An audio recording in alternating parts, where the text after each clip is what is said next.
May Bible drill hangover pa ba yung iba sa atin? May umiiyak pa ba hanggang ngayon? Naka-let go na ba tayo o ano? Hindi pa. Oh my God, talaga. Sabi natin, Eri, may may Marikina River Bank daw para sa mga YP. Hindi ko alam kung anong detalye. Doon lang kayo sa Riverbank. Tayong lahat ay tumayo. Tayo ay manalangin. Let's pray. Every head bowed and every eye closed. Panginoon, maraming salamat po sa hapong ito. Lord, we thank you for the opportunity you've given us to once again gather here, to be with your people, to listen to your word. Salamat, Panginoon, sapagkat matapos ang isang buong linggo, dinala niyo po kami upang makinig sa iyong salita. Purihin kayo sa Espiritu at katotohanan, Panginoon. At kami, Panginoon, ay mahamon para po sa mga bagay na nais niyo naming gawin, Panginoon. Salamat po muli. Ito pong lahat ay dalangin sa matamis sa pangalan ni Jesus. Amen. Please take your seats. We welcome everyone present here today, pati po yung mga nanonood sa atin over the internet. Thank you for joining us in our afternoon services. Ang pag-usapan po natin ngayon, ang message po ngayong hapon ay pinamagatang Beyond Ourselves. Beyond Ourselves. Ano bang Tagalog ng Beyond Ourselves? Lampas, higit pa sa ating mga sarili, no? You exceed your limit, no? Exceed your limit. Siguro yun yung pinaka madaling synonym, no, nung phrase na yun. And our text comes from 2 Corinthians chapter 8 verses 1 to 3. So this is the second epistle of Paul to the church in Corinth, no. At tatlong bagay yung pag-uusapan natin ngayon. Pero magsisimula tayo sa verse 1 kasi ang sabi ni Apostle Paul sa verse 1, moreover, brethren, we do you to wit of the grace of God bestowed upon the churches of Macedonia. We do you to wit. Ano ibig sabihin ng to wit? Ibig sabihin ng to wit, to consider. We do you to consider the grace of God bestowed upon the churches of Macedonia. Now, I know you've memorized all the books in the Bible, yung mga sumali sa Bible drill, but I want you to know na yung mga books sa New Testament, karamihan dyan ay letters to churches. Di ba? 1 Corinthians, 2 Corinthians. 1 Corinthians is Paul's letter to the church in Corinth. Galing, no? So 2 Corinthians is Paul's second letter to the church in Corinth, no? In Corinth. So, lugar, yung Corinthians, ano yung Corinthians? Tao yun. Tao, okay? Yung Philippians, tao din yun. So, ang sabi ni Paul sa mga taga-Corinth, o yung mga taga-Corinth, i-consider nyo ang biyaya ng Panginoon bestowed upon the churches of Macedonia. Okay? Tingnan nyo ang biyaya ng Panginoon doon sa mga simbahan sa Macedonia, sabi ni Apostle Paul. Now, the thing that I'd like you to understand this afternoon, bago tayo magsimula doon sa tatlong puntong sinabi ko, is that we have to consider God's grace in us. No? We have to consider God's grace in us. Iba-iba tayo ng biyaya, tama ba? We have to consider God's grace. At yung simbahan daw doon, yung mga simbahan daw sa Macedonia ay recipient ng biyaya ng Panginoon. I'd like you to know na gayon din tayo. Merong biyaya ang Panginoon sa atin. Di ba sa Bible drill, iba-iba tayo ng biyaya. May iba doon, biruin mo talagang i-recite yung verses pertaining to this doctrine. Kala mo may binabasa Tama ba? Yung iba sa atin, parang kahit maghapon ako mag-memorize, wala na talaga. Di ba?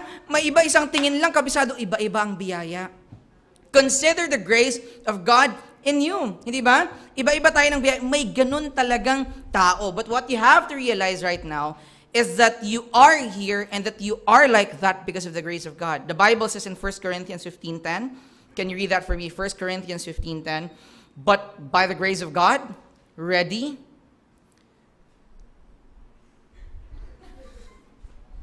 Go! But by the grace of God, I am what I am. And His grace which was bestowed upon me was not in vain, but I labored more abundantly.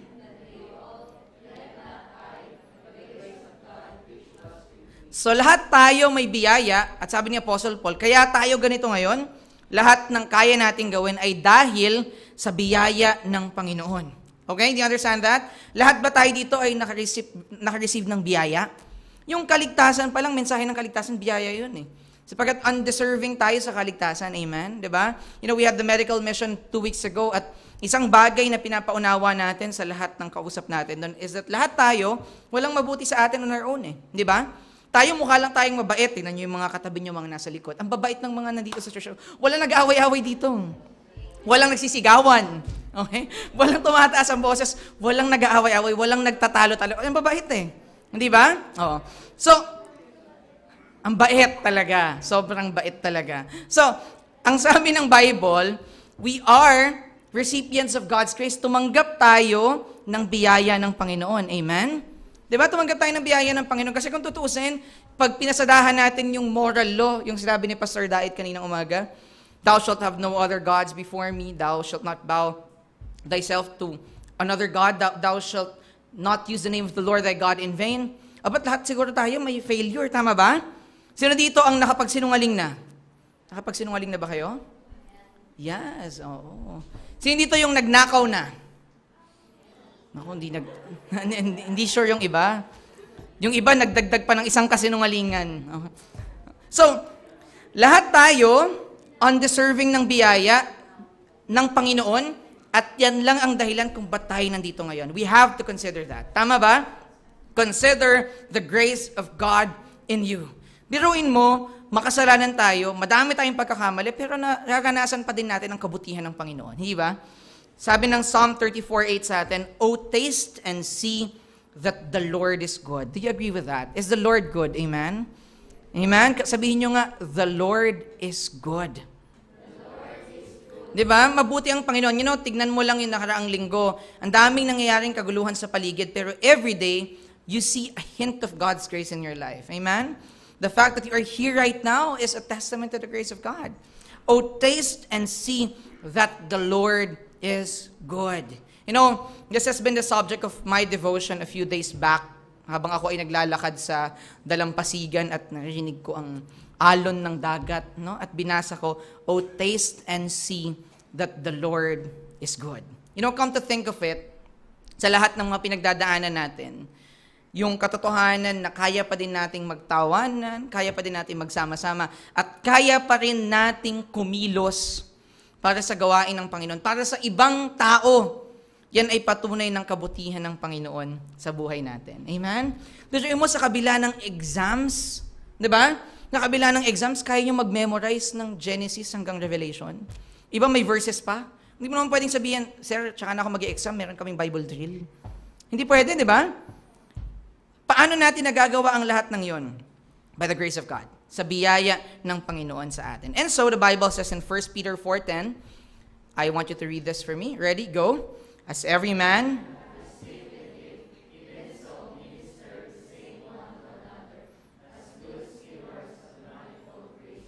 Yes. Bilang katotohanan daw na bawat tao ay nakatanggap ng biyaya. Kanina we have already established that we have all received grace from God.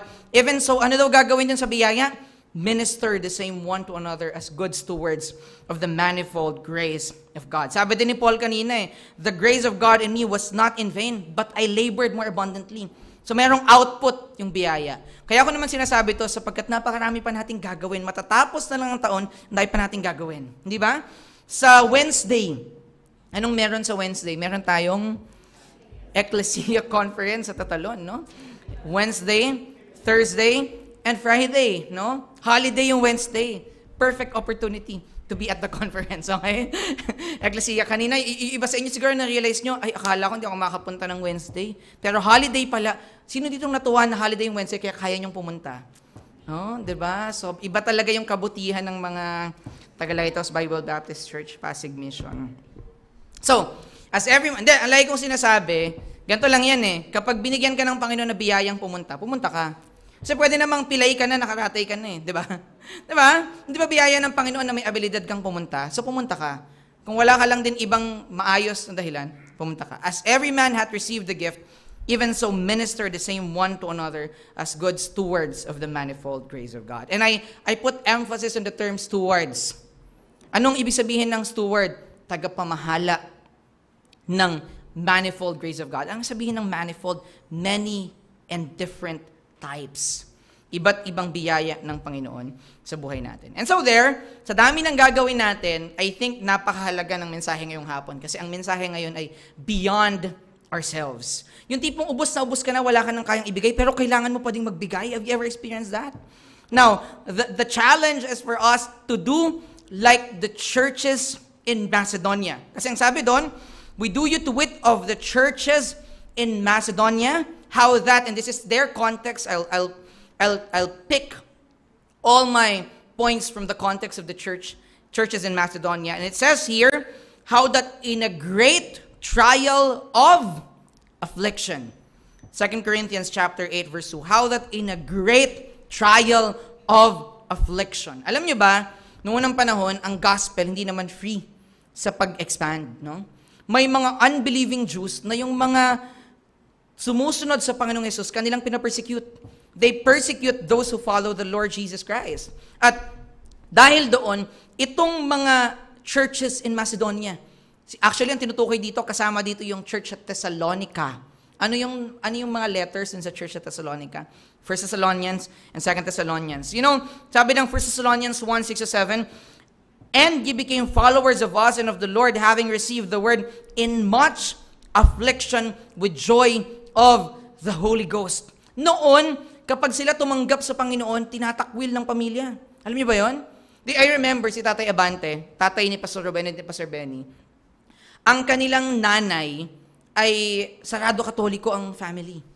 At noon, talagang pag gano'n ang pamilya mo, hirap kang kumawala. You know what happened? Nung nag-decide siya na maging Baptist, maging Kristiyano, sumunod sa Panginoong Hesus. Alam niyo ba na tinakwil siya ng kanyang pamilya? To the point na yung family niya, which is an influential family, in Iloilo, if I'm not mistaken. Tama ba? Ano, in Iriga ba? Tama ba? Bicol din si Nanay Abante. Yung mga nakakakilalang ayokong sabihin yung salita, pero yung mga mas nakakakilala sa kanila. Bicol din si Nanay Abante, di ba? Sa Iriga, yung kanyang pamilya ay nag-procession ng pampatay para sabihin, wala na tong anak namin na to. Patay na siya. Just because she changed religion. Ganun kahirap maging Kristiyano noong unang panahon. They received the gospel in much affliction. Ganun po. Actually, ngayon sa ibang bansa, ganun pa din.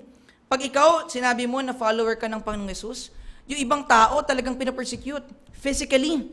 Meron pa ding mga pinapatay. You know, you've heard stories of pastors in the Middle East who get persecuted because they preach the gospel.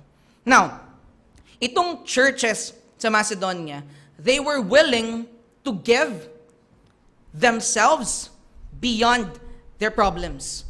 Higit pa sa kanilang mga problema. Because they were able to consider the grace of God in them, kaya nilang higitan yung kanilang mga problema. Sino dito ang may problema? Lahat tayo may problema, hindi ba? Ang isang normal yata sa tao yung may problema eh. Ang sarap naman ng walang problema. Tama ba? Di ba? Ang sarap ng walang problema kasi ang sabi ng Bible sa 1 Corinthians 10:13, pwede bang pakibasa? 1 Corinthians 10:13, ready? Go. There hath no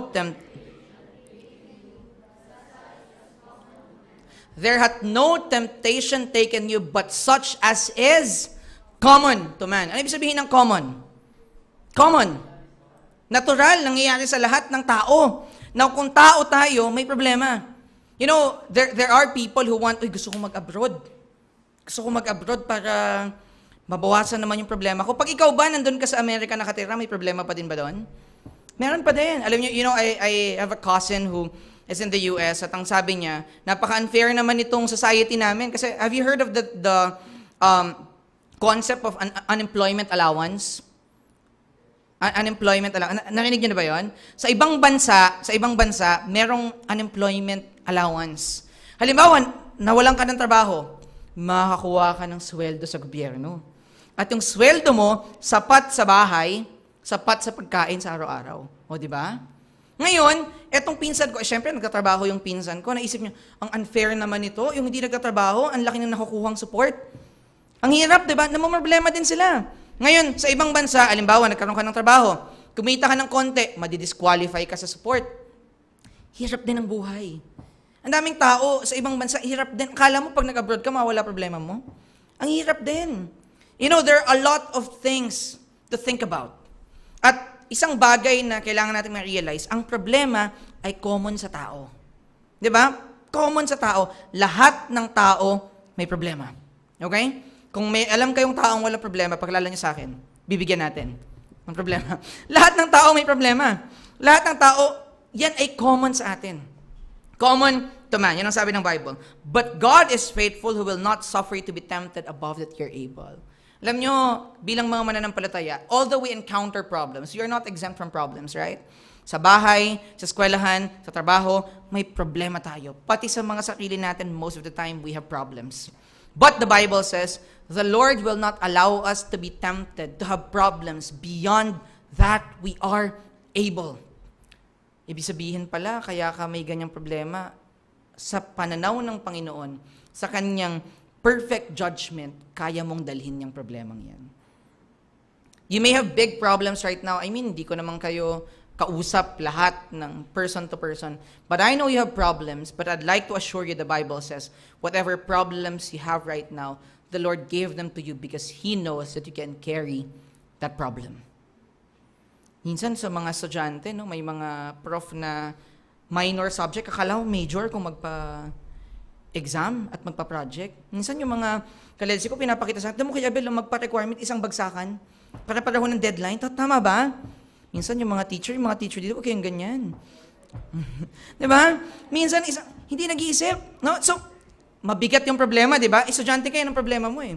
Pag pumunta ka naman sa mga nagtatrabaho na, andyan na si Judith, may additional problem.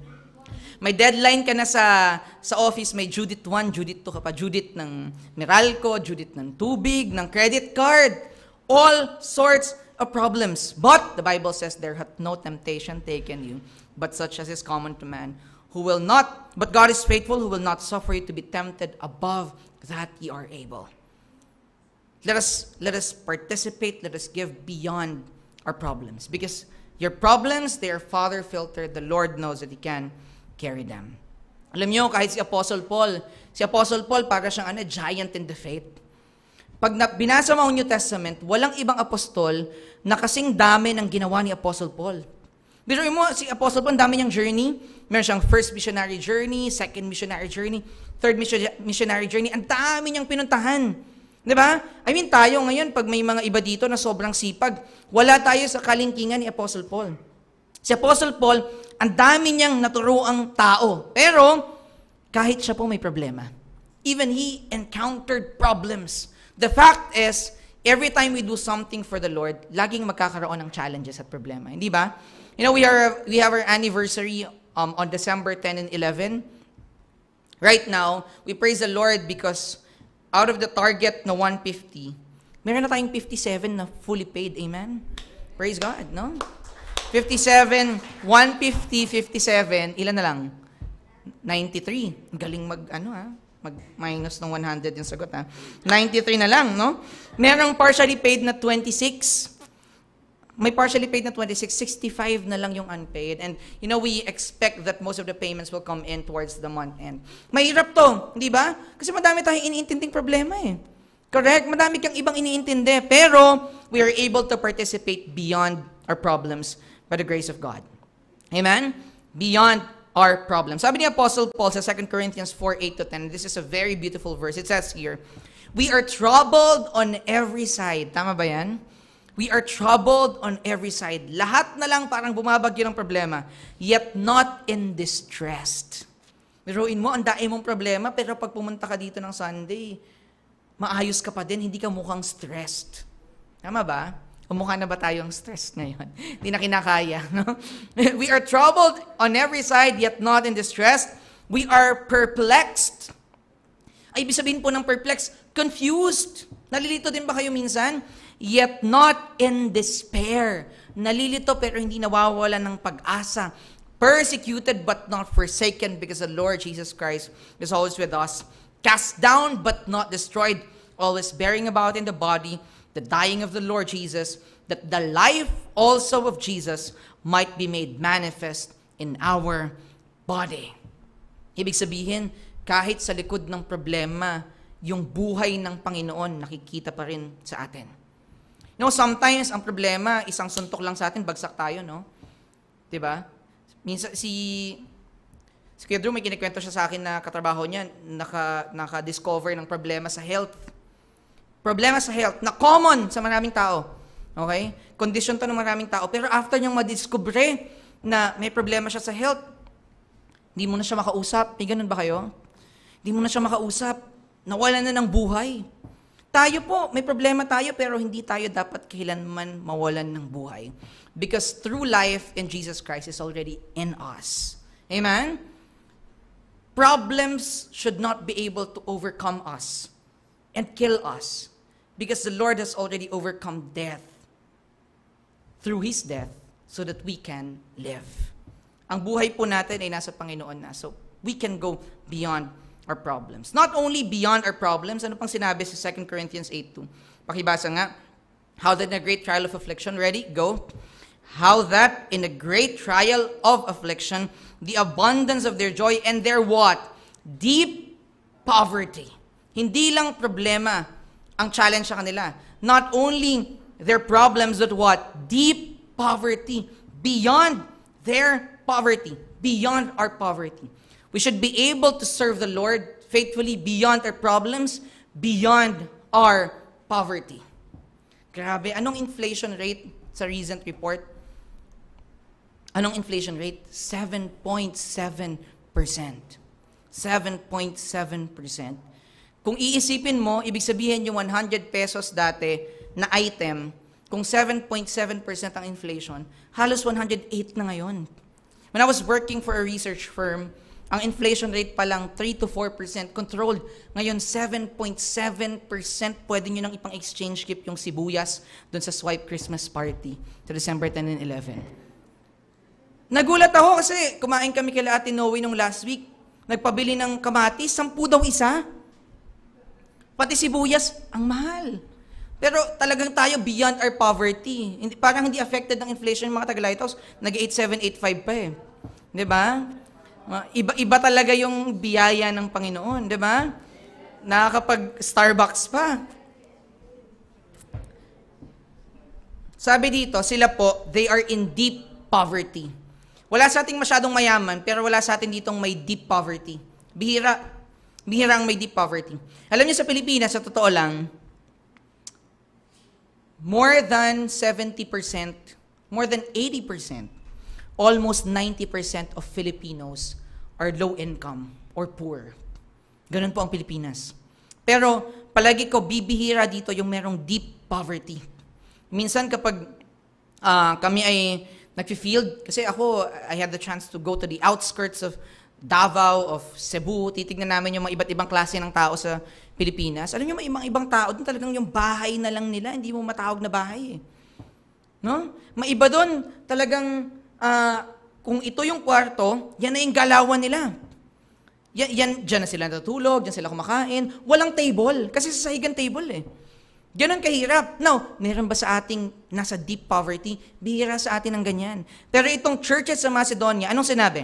How that in their deep poverty abounded unto the riches of their liberality. Alam niyo, pag may pinuntahan kami na mahirap na bahay, sabihin pa ng may-ari, pasensya na kayo, ito lang kaya namin ipakain.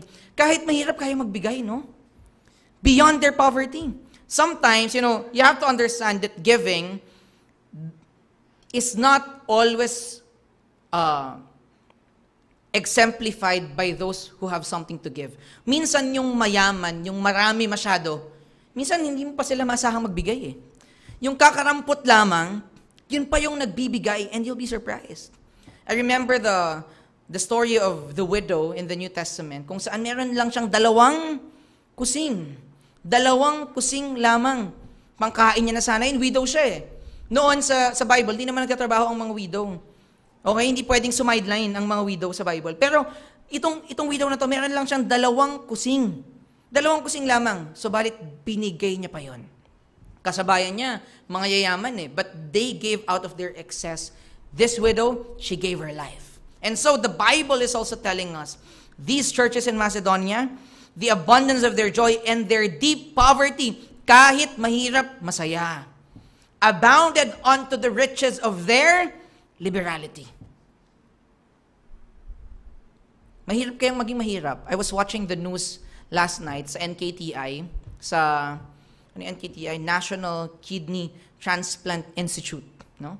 National Kidney Transplant Institute, ang capacity lang ng kanilang emergency room, 30. Ang taong dumadating, 150. At yung mga taong yun, wala silang ibang mapuntahan. Wala silang mapuntahan. Kasi wala silang pambayad sa private hospital. Nung estudyante pa lang kami, si Jason, nalagari niya yung kamay niya. Dumating kami ng 9 p.m. dito sa may Eusebio Hospital. 9 p.m. Dumating kami ng 9 p.m. Na-operahan siya, 5 a.m. na eh. Kaya tingnan yung kamay ni Jason, walang isang daliri.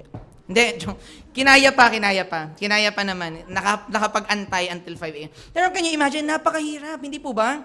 Pero itong kahirapan natin, it's not a hindrance for us to be able to serve. Amen? Diba? It's not a hindrance for us to be able to conduct activities. You know, hindi biro. Can you imagine if each one of us will be paying 1,500 at 150 people, gaano kalaki? 225,000 to hold our anniversary? Can you imagine that kind of money? How are we going to pull that except that we are able to go beyond our own poverty? Diba? Paano mangyayari ni except that the grace of God allows us to go beyond our poverty? Huwag niyo isipin na mahirap lang ako, hindi ako bagay dyan sa church na yan. Hindi ko naman kaya makipagsabayan sa kanila. Alam niyo, sabi ng Bible, sa 2 Corinthians 8:9, I want you to listen closely to this. For ye know the grace of our Lord Jesus Christ, that though he was rich, yet for your sakes he became poor, that ye through his poverty might be rich. Amen? That ye through his poverty might be rich. Alam nyo, tayo hindi lang naman ang kahirapan sa pera. Hindi ba? Kung minsan ang kahirapan, pag sinabi kasing poverty, it is the lack, yung kakulangan, hindi ba? Yung kakulangan. At kailangan tayong makalampas sa ating kakulangan. Hindi lang economically speaking, kundi kakulangan natin sa maraming bagay. Yung minsan nga, nagkukulang din tayo sa kalakasan, hindi ba? Nangyari na ba sa inyo na ikaw ay poor sa kalakasan? Wala ka nang ganang gawin yung mga bagay-bagay. You know, katulad nito, after ng Bible drill, after ng madaming events, kung minsan napapagod ka din, hindi ba? Nakakapagod. Sa una, excited yan eh. Diyan naman ang cycle, di ba? Exciting. May camp, exciting. Di ba? May Bible drill, exciting. Pero pagkatapos nakakapagod. Hindi ba? How long are you going to sustain that? Buti na lang, ang sabi ng Bible, yung kalakasan ng Panginoon, it is made perfect in our weakness. Kasi even si Apostle Paul, sabi niya sa 2 Corinthians 11:29, who is weak? And I am not weak. Lahat naman tayo nanghihina eh. Hindi ba? Lahat tayo nanghihina. But we are able to go beyond our weakness. Beyond our own poverty. Lampas po sa ating kahirapan. Lagpas sa ating kakulangan. Two things that I've mentioned. Number one, beyond our problems.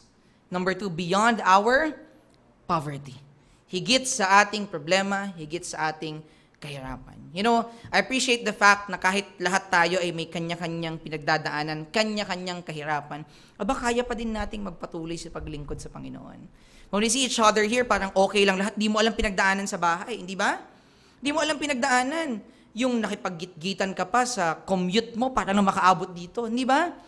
Yung tinapos mo lahat ng assignment mo kagabi para lang sa Sunday, nandito ka.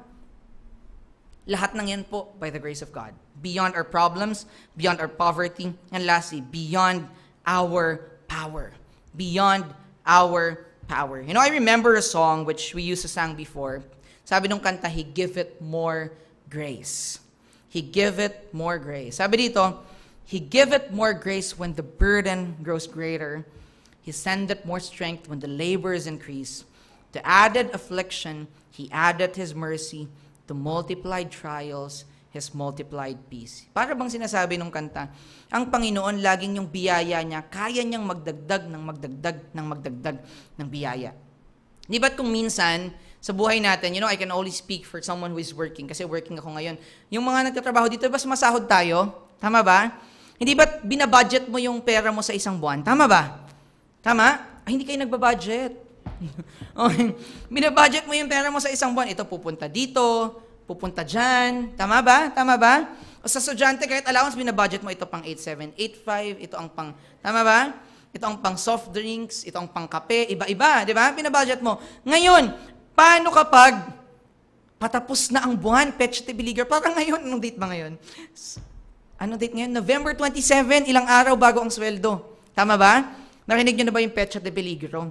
Ito na yun, nanganganib na po yung mga may trabaho. Tama ba? Nakaka-relate ba kayo? Nanganganib na po ang mga wallet. Now, paano kapag ubus na ang lahat, may dumating na malaking bayarin na kailangan, hindi pwedeng i-delay? Ha? Kidney. Okay. Eyeball. Pag nakita nyo nakaganon na yung isa dito, nagbenta na yun. Ika-ikang maglakad. Doon pumapasok yung biyaya ng Panginoon. Sabi dito, pag nandun ka sa sitwasyon na lahat ng meron ka, naibigay mo na, wala ka ng extra, the Bible says, this song says, He giveth more grace. The Lord is able to give more grace. Not according to your abilities, but according to His power. According to His grace. Kasi sabi dito, 2 Corinthians 8:3, for to their power I bear record, yea, beyond their power, they were willing of themselves.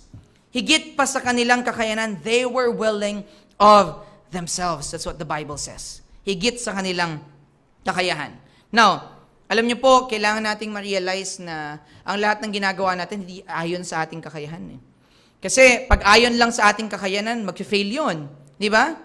Pag ayon lang sa ating kakayanan, magkukulang yun. Katulad ng kinukulang tayo sa maraming bagay. But it is good that the Lord is asking us to perform according to His power. Ephesians 3:20-21, can you read this for me? Ephesians 3:20-21. Ready? Go. Now, unto Him that is able to do exceeding abundantly.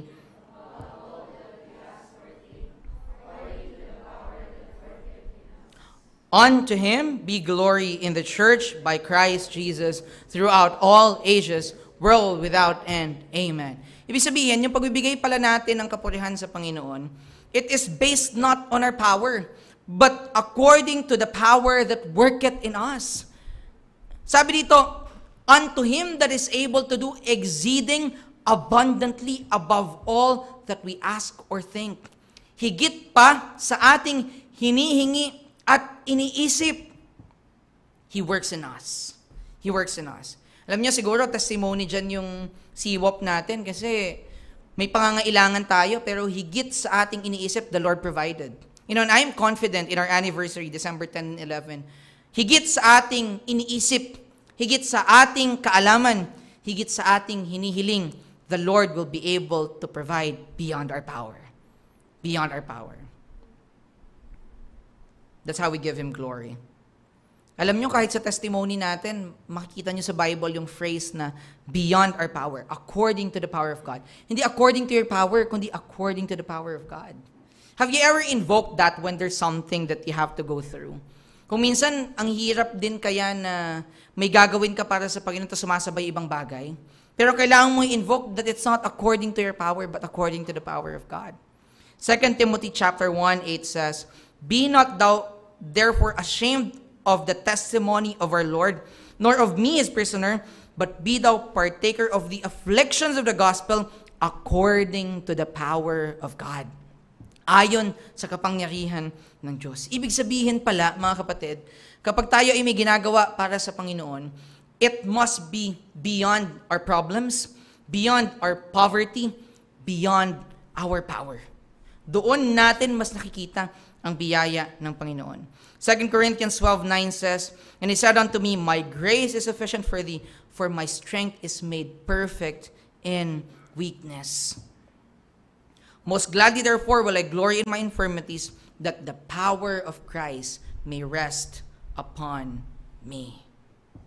So there, mga kapatid, just like the churches in Thessalonica, the churches in Macedonia, ano po ang sabi ng Bible sa atin? Let us give, let us participate, let us work, let us serve beyond our problems, beyond our poverty, beyond our power. So maybe the question that I'd like to pose to everyone this afternoon is this: what does the Lord want you to do beyond your problems, beyond your poverty, beyond your power? You know, when you are so consumed with your own problems, you won't be able to serve others. Hindi ba?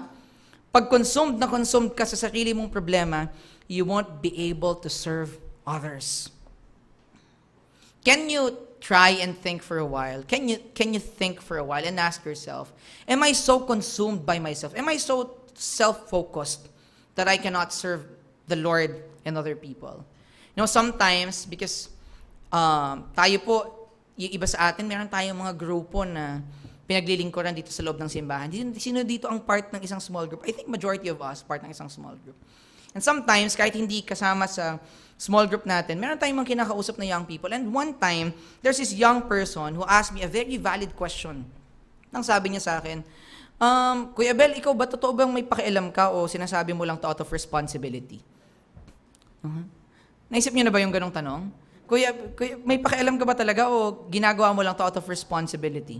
Have you ever thought of that? Have you ever thought of that question? Naisip niyo na ba yon? Bakit natin kailangan? Kasi kung tutusin, kanya-kanya naman tayo sa buhay, hindi ba? Why do you go beyond your problems sapagkat may sarili kang problema? Beyond your own poverty, minsan kulang na kulang tayo sa maraming bagay, and beyond your power to reach out to so many people. Hindi ba? Kung minsan napakahirap, itong iisip ko nga iba dito na ang daming nililid na grupo, nakakatuyot kapag madami kang nililid na tao, hindi ba? Nakakatuyot, biro mo may problema to. Yung problema niya, problema mo din. Di ba? Yung problema nila, problema mo din. Pero, isipin niyong maigi, bakit mo ginagawa yung isang bagay na beyond you? Hindi ba? Di ba? Why would you do that? Why would you care about other people? You know, come to think of it, ang pagiging Kristiyano natin ay rooted din sa kabutihan at biyaya ng Panginoon para sa mga taong katulad natin na hindi naman deserving. At kung tutuusin, hindi tayo kailangan ng Panginoon, hindi ba? Do you think the Lord needs us? The Lord does not need us. Amen? Isipin mo, kailangan tayo ng Panginoon para bigyan siya ng kapurihan. Hello? Sabi ng Bible, day and night, the whole creation glorifies God. Di ba? Alam nyo, kahit yung bato, kaya niyang gumawa ng mag-worship sa Kanya, hindi tayo kailangan ng Panginoon. Di ba?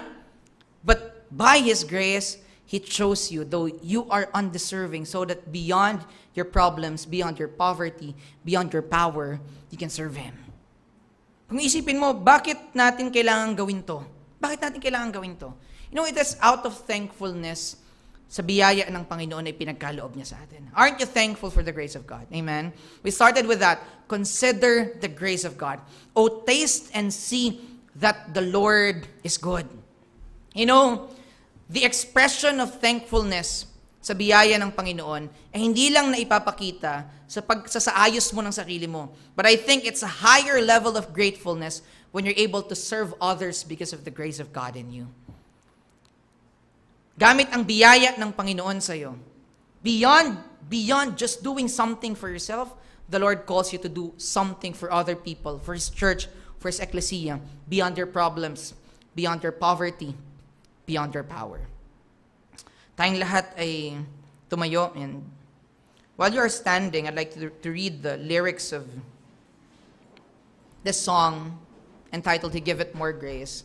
Sabi dun sa awitin, ang Panginoon, kapag ubos na ubos ka na, wala ka ng lakas, di ko na kayang tapusin lahat ng kailangan kong tapusin. Di ko na kayang gawin lahat ng kaya kong gawin. The Bible says, He giveth more grace. When we have exhausted our store of endurance, when our strength has failed, ere the days have done, when we reach the end of our hoarded resources, our Father's full giving has only begun. His love has no limit. His grace has no measure. His power has no boundary known unto men. And out of His riches in Jesus, He give it and give it and give it again. And so we can go beyond our problems, beyond our poverty, beyond our power because of God's grace in us. Shall we all bow down and pray? Every head bowed and every eye closed. Let us come to the Lord in prayer and just ask the Lord, Lord, I'd like to consider the grace that You have given me in my life, yung biyayang nilagay mo, Panginoon, sa buhay ko. And now I ask, Lord, what would You have me do with this grace in my life? What can I do beyond my problems, beyond my poverty, beyond my power, so that this grace that is in my life can be at work? Sometimes we are so consumed with our own problems, with our own poverty, with our own inabilities that we cannot serve God, that we cannot glorify God. But today I call you to go beyond yourself, to go beyond all these things so that we can serve God effectively and do greater things for Him. Come to God in prayer today and just ask for more grace, because He will give us more grace. His grace is infinite, it is unending, and it is available for you today. Panginoon, salamat po sa biyaya mo sa aming buhay, Panginoon. How that despite everything that we go through every single day, your grace is always available for us. We thank you because you are good. And every day, dear Lord, we come to experience, we come to taste your goodness. We come to enjoy your grace upon our lives. Most especially, dear Lord, we thank you for the grace of salvation, for the assurance of eternity with you in glory. Thank you, O Lord, because you have chosen us despite us being undeserving. And it is because of this same grace, O God, that we can go beyond our problems, beyond our poverty, and beyond our power to do greater things for you. Salamat, Panginoon, sa hapong ito. Kayo po, Panginoon, ang mas magpaunawa pa sa amin sa yaman ng iyong biyaya. Ito pong lahat ay aming dalangin sa pangalan ni Jesus. Amen. God bless you all. Please take your seats.